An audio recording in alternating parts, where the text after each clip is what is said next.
Hello, friends. This is Darren Hayes of Pigskin.com. Before we take you to your favorite Sports History Network show, just want to tell you a little bit about some merch that you can pick up that represents your favorite SHN podcast. So far, there's t-shirts, coffee mugs, and even books from some of the authors that do podcasts right here on SHN. Who could buy something better than that, than have the history right from the gentleman that you hear talking about it? But we also are adding things each and every day. And where's that store, may you ask? Well, it's at SportsHistoryNetwork.com. Up at the top, there is the SHN merch button. Click on that. It'll take you right to the store, and you can be representing your favorite podcast and show the world that, hey, on the swag that I'm using, it's the headquarters of sports yesteryear, Sports History Network, and my favorite podcaster, the Sports History Network store. Shop there today.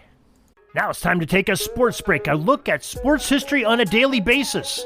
Hello, my friends of sports history. This is Darren Hayes of Sports Jersey Dispatch Podcast, and we are here to give you the sports break to make your day just a little bit brighter, remembering the great events in sports that happened on August 24th in this episode. And we have some great athletes that partook in some of the greatest events in sports history, and we're going to start off with their uniform numbers that we're going to be mentioning today. And those numbers are 9, 19, 8, 4, 28, 12, 14, and jersey number 80. August 24th, 1906 is our first stop on the timeline, and Cincinnati Reds' John Weimer no-hit the Dodgers of Brooklyn 1-0 in a 7-inning game. August 24th, 1919, having pitched into the 9th inning, Cleveland's Ray Caldwell was flattened by a bolt of lightning, and he goes on to record the final out for the Indians in a 2-1 win over the Philadelphia Athletics. Imagine that, getting hit by lightning and then finishing that game right after the bolt struck you. August 24th, 1922, the very first Philly to hit for the cycle occurred this day when Cy Williams reached the milestone for Philadelphia in hitting all the bases for singles, doubles, triples, and a home run. August 24th, 1940, is there anything in baseball that Boston's number 9, Ted Williams, could not do? Well, the Red Sox left fielder Williams, wearing his number 9, pitched the last 2 innings in a 12-1 loss to the Detroit Tigers. And Williams allowed 3 hits and 1 run. Not a bad outing when you don't pitch every day. Now, August 24th, 1945, a war hero remains in top form. Cleveland Indians ace Bob Feller, number 19, returned home from his stint in the Navy during World War II to strike out 12 batters in the Indians game that day.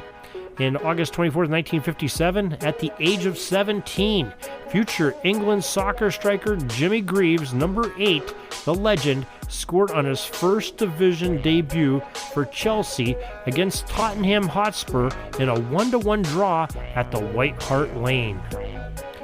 August 24th, 1972, skating legends Gordie Howe, number 9, and number 4, Jean Bellevue, inducted into the Ice Hockey Hall of Fame on this day in 1972. 2 great legends there.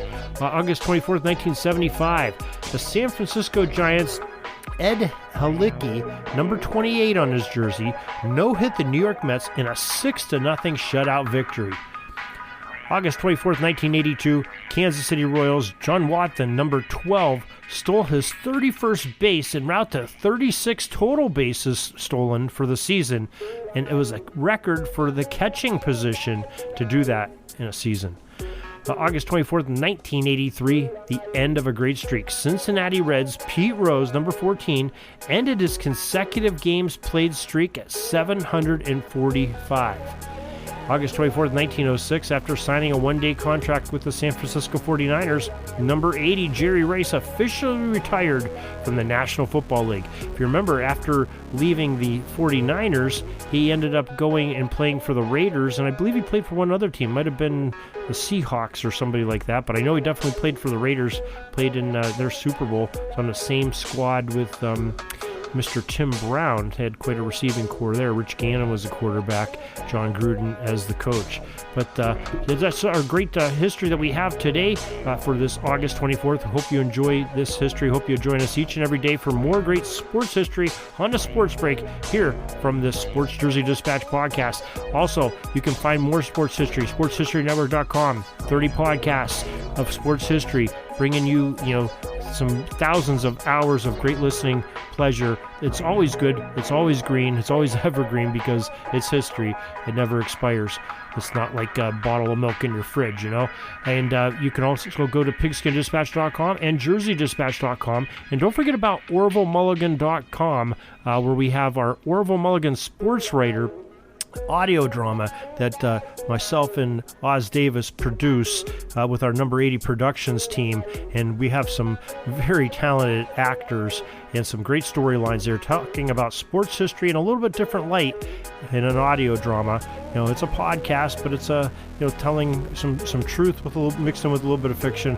Very enjoyable. Orville Mulligan Sports Writer is the name of your favorite podcast provider. Can bring it to you. And don't forget to check out our newsletter. We have one coming out each and every day. Orville Mulligan's on there. Sports Jersey Dispatch is on there. Pigskin Dispatch is on there. And also, whatever is getting posted on Sports History Network, we have that too. You can click in the show notes here. You can see the email subscriber. We have it come out every day about 6:30 a.m. Eastern to tell you what's going on around the pig pen and our friends that have some posts coming out too. So until tomorrow, everybody, have a great sports history day. Sorry, but my pitching coach just called timeout and he's coming out to the mound. I think I'm going to get yanked for a reliever. We'll see you back tomorrow for some more great sports history on Sports Jersey Dispatch Podcast. We invite you to check out our websites, JerseyDispatch.com and PigskinDispatch.com. Not only see the daily sports history, but to experience the preservation of great events and people that play the games. Find us on Pigskin Dispatch. It's also on social media outlets of Facebook, Twitter, Instagram, and don't forget the Pigskin Dispatch YouTube channel. Get all your daily sports history.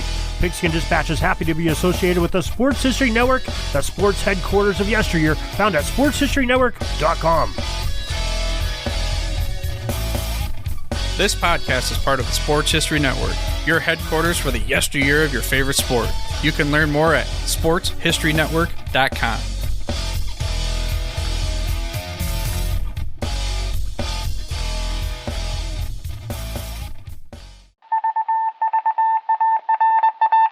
It was just another ordinary day in the offices of the Pittsburgh Guardian newspaper circa 1924. But for Marla Delft, assistant editor, everything was about to change. For she was about to discover the awesome attractiveness of Row 1 brand retro sports paraphernalia items thanks to Orville Mulligan, sports writer. And there it is. Wow, Orville, that's really the bee's knees. Isn't it just? A poster-sized replica of the actual 1909 World Series program cover. I can see that. But where did you get it? And where'd you get it framed? I ordered it from the Row 1 website, where over 6,000 items of sports memorabilia from the 1880s to the 1990s are available for reproduction, in multiple sizes and in several different materials, with over a dozen styles of frame to choose from for prints like this. Well, I'm sure Mr. Delft would love to put up more of these in the office. But I'm equally as sure they're beyond this newspaper's budget.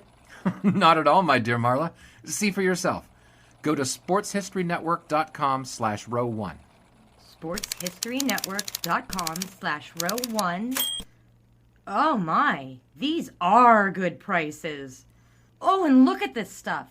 Oklahoma-Nebraska football, college basketball art, Michael Jordan items. And so retro it was that sports Marla Delft advertisement discovered the flowers. splendiferous magic of Row 1 sports memorabilia, arts, and prints. You can too by visiting sportshistorynetwork.com/row1. That's ROW1 today for access to the full Row 1 catalog of gallery prints and gifts like t-shirts, long-sleeve shirts, telephone cases, coffee mugs, blankets, pillows, towels, and even shower curtains.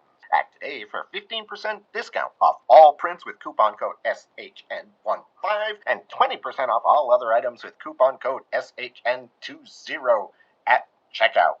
And keep your dial locked to the Sports History Network for the exciting chronicles of the 1920 sports world in Orville Mulligan, sports writer. Coming soon.